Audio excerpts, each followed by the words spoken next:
continue on with this video right here, okay? Because when it comes to patriotism, mine literally cannot be questioned. And I'll give you my background. So I want people to understand that when I speak on this, I speak from a very informed position. All right? By the way, good morning, good evening, good afternoon, ladies and gentlemen, citizens. You too, is Pastor Down. I'm going to go over some stuff here this morning. Myself and Mother Carol. Say hi, Mother Carol. Shalom. We are heading out to the lake right now. Take a few little spin, but anyway, Pastor Dow. I grew up in the inner city in the projects. All right. Early on, my mom and dad moved out of the inner city. We moved into some apartments. Lived there for a long time. Then they ended up purchasing their own home outside of the inner city. When I went to elementary and junior high, at least a stench of my junior high school, it was predominantly the majority of melanated or black children in the schools. By the time we had moved out of the inner city, I just got finished eating the candy bar, by the way, protein bar. Let me put that in there. Let me make sure I say that, okay? By the time I moved out of the inner city, from junior high and high school, I went to predominantly white schools, to where you can literally count. In all of junior high, there's probably no more than maybe 20 black students. In high school, there was no more than 20 black students. And we're talking about out of maybe, I say no more than maybe 800 students at the time. All right? After that, I went into the military. Became a United States Army paratrooper. And I was in the AA or the All-American. I was stationed at Fort Bragg, North Carolina for 5.5 years in the 82nd Airborne Division. From there, I went to Germany for 2 to 3 years, 3rd Infantry Division. A little small stint in the Field Artillery Unit.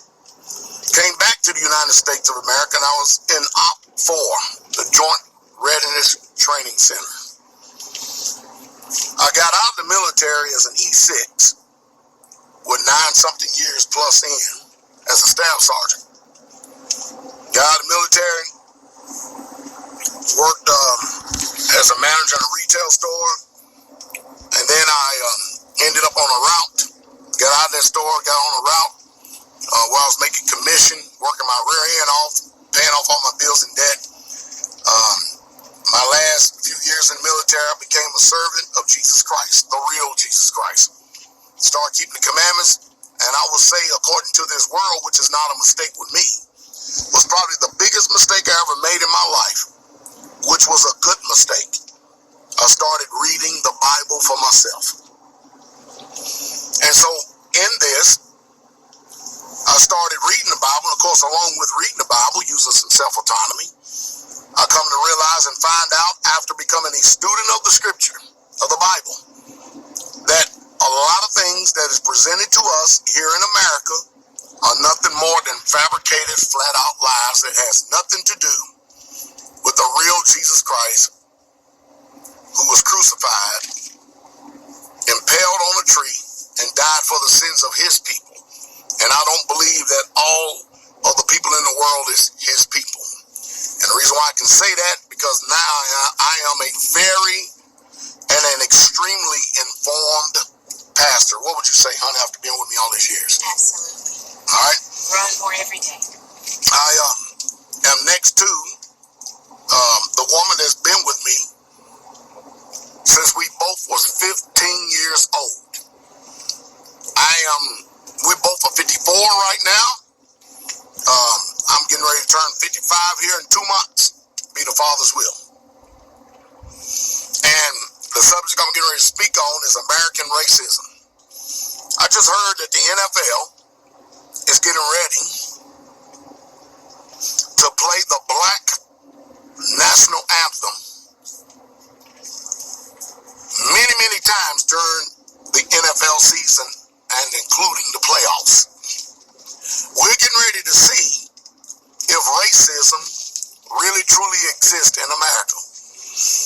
Because while the Caucasians, the people who come from the Caucasus Mountains, Europeans, believe that they're not racist, yet and still, right now, I live and have been living for the last 22, 23 years in a very redneck, rural, racist area. And these people have made me to feel less than welcome while being here. Now, I can probably count on one hand the few people that I've never, ever detected racism from in this county.